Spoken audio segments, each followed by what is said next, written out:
नमस्कार, स्वागत है आपका टीवी 24 नेटवर्क में और मैं हूं अजय सिन्हा। आखिरकार मोदी विरोधियों के सीने पर सांप लौट गया है। आखिरकार वही हुआ जिसकी तमन्ना मोदी विरोधी नहीं कर रहे थे, जो पाकिस्तान का कथित तौर पर गुणगान कर रहे थे और भारत पर सवाल खड़े कर रहे थे, उसकी अंतर्राष्ट्रीय पॉलिसी पर सवाल खड़े कर रहे थे। लेकिन जब अमेरिका के राष्ट्रपति डोनाल्ड ट्रंप का फोन प्रधानमंत्री नरेंद्र मोदी के पास आता है और 40 मिनट तक ट्रंप मोदी से बात करते हैं, उसके बाद उन लोगों के मुंह पर ताले लग जाते हैं जो इंडिया की इंटरनेशनल पॉलिसी पर सवाल खड़े कर रहे थे। आपको बताएं कि अमेरिका और ईरान के बीच जो युद्ध चल रहा है, उसको लेकर सीज फायर की बात पाकिस्तान में की गई। पाकिस्तान खूब तेजी से आगे बढ़ते हुए यह दिखाने की कोशिश कर रहा था कि देखो, अमेरिका और ईरान के बीच अगर कोई जंग रुकवा सकता है तो वो हम ही हैं। और अमेरिका और ईरान के प्रतिनिधि पाकिस्तान पहुंचते हैं। पाकिस्तान बड़ा सीना चौड़ा करके शांति वार्ता करवाने की कोशिश करता है, लेकिन बात वहीं की वहीं अटकी रह जाती है। कोई सीज फायर नहीं होता है। पाकिस्तान मुंह की खा जाता है। पाकिस्तान की इमेज जो पहले से खराब है वो और खराब हो जाती है। लेकिन इस बीच कुछ लोग भारत में रहकर भी कथित तौर पर पाकिस्तान का गुणगान करने लगते हैं, मोदी की पॉलिसी पर सवाल खड़े करने लगते हैं, भारत की पॉलिसी पर सवाल खड़े करने लगते हैं। और आखिरकार ट्रंप यानी अमेरिका भारत की ओर देखता है और ट्रंप मोदी को कॉल करते हैं। प्रधानमंत्री नरेंद्र मोदी ने इसको लेकर ट्वीट किया और जानकारी दी है। क्या जानकारी दी है वो मैं आपको बताता हूं। आज तक की खबर है, राष्ट्रपति ट्रंप ने पीएम मोदी को लगाया फोन। ईरान और हॉर्मुज पर 40 मिनट तक हुई चर्चा। अंदर लिखा है, प्रधानमंत्री नरेंद्र मोदी और ट्रंप के बीच 40 मिनट तक फोन पर बात हुई है।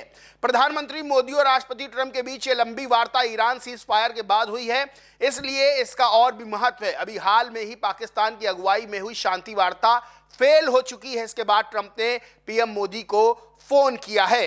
इसको लेकर भारत में अमेरिकी राजदूत हैं सार्जियो गोर। उन्होंने कहा कि राष्ट्रपति ट्रंप ने पीएम मोदी से कहा कि वे ये बताना चाहते हैं कि अमेरिका भारत से प्यार करता है।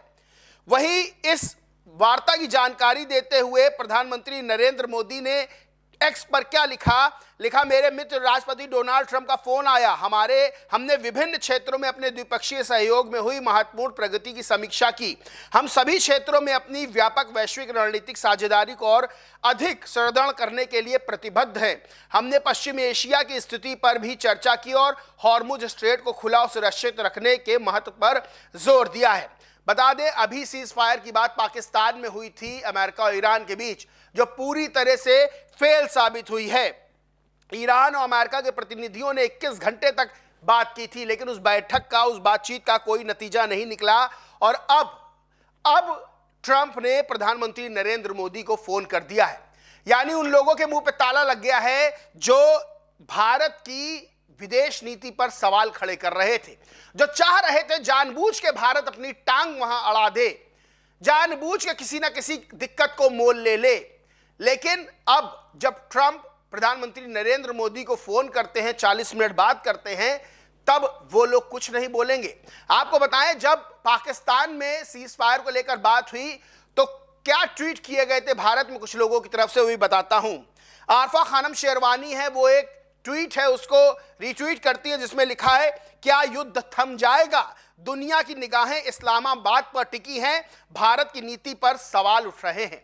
यानी कि एक बैठक पाकिस्तान में हो जाती है तो भारत की नीति पर सवाल खड़े होने लगते हैं। अब जब ट्रंप मोदी को फोन करते हैं, तब क्यों नहीं तारीफ होती है भारत की विदेश नीति की। आरफा खानम शेरवानी ने तो यहां तक लिख दिया था कि मुझे कहने में कोई संकोच नहीं है कि अमेरिका को हराने के बाद ईरान अब दुनिया का परम विश्व गुरु बन गया है। लेकिन सबसे बड़ी बात यह है, भारत को विश्व गुरु नहीं कहा जाएगा, ईरान को यह विश्व गुरु कह रही है। यानी कि रहती भारत में है, लेकिन इनको ईरान में विश्व गुरु नजर आता है। खैर, रणविजय सिंह नाम की ट्विटर यूजर हैं, लिखते हैं, पाकिस्तान का प्रधानमंत्री वॉर रुकवाता है, खीखी खीखी लोगों के ट्वीट रुकवाते हैं।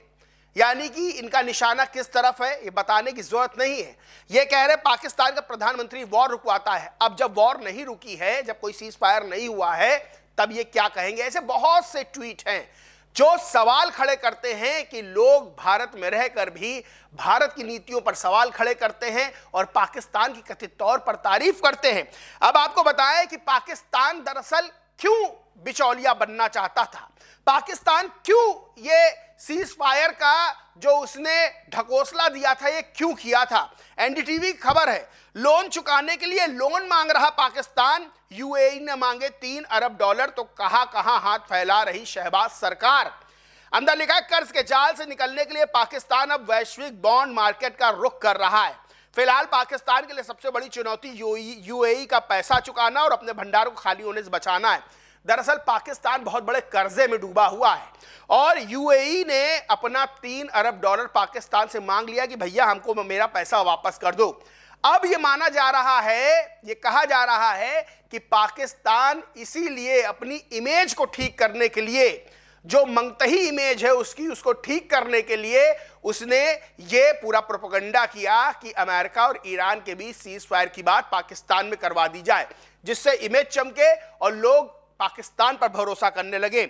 आपको बताएं कि जहां यूएई ने पाकिस्तान को दिए $3 अरब की मांग कर दी है, यानी करीब 25,000 करोड़ रुपए मांग लिए हैं कर्ज के, वहीं रोल ओवर से इनकार कर दिया है, यानी अपना पैसा तो मांगा है और पैसा देने से मना कर दिया है।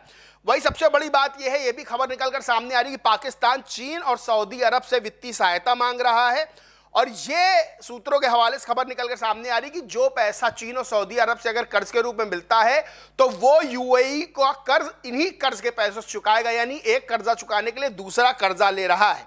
और सबसे बड़ी बात यह है कि जो आईएमएफ का बेल आउट पैकेज है $7 अरब का, उसकी अगली किस्त मिलने का इंतजार ही पाकिस्तान कर रहा है। यानी सीधे तौर पर यहां अमेरिका और ईरान के बीच सीज फायर की जो मेन बात थी वो पाकिस्तान अपनी इमेज चमकाना चाहता था, लेकिन सीज फायर नहीं हुआ और पाकिस्तान की इमेज को और धक्का लगा है जो पहले से ही दागदार है, धब्बेदार है।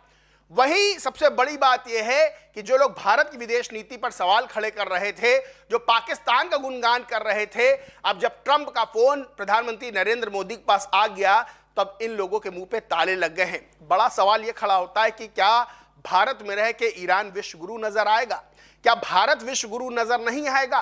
क्या भारत के प्रधानमंत्री विश्व गुरु नजर नहीं आएंगे? सबसे बड़ा सवाल यही है। इस पूरे मामले पर आप सब क्या समझते हैं, सोचते हैं, कमेंट करके जरूर बताएं। वीडियो अच्छा लगा हो तो लाइक करें, शेयर करें और चैनल को सब्सक्राइब नहीं किया तो सब्सक्राइब करके बेल आइकन जरूर दबा लें। धन्यवाद।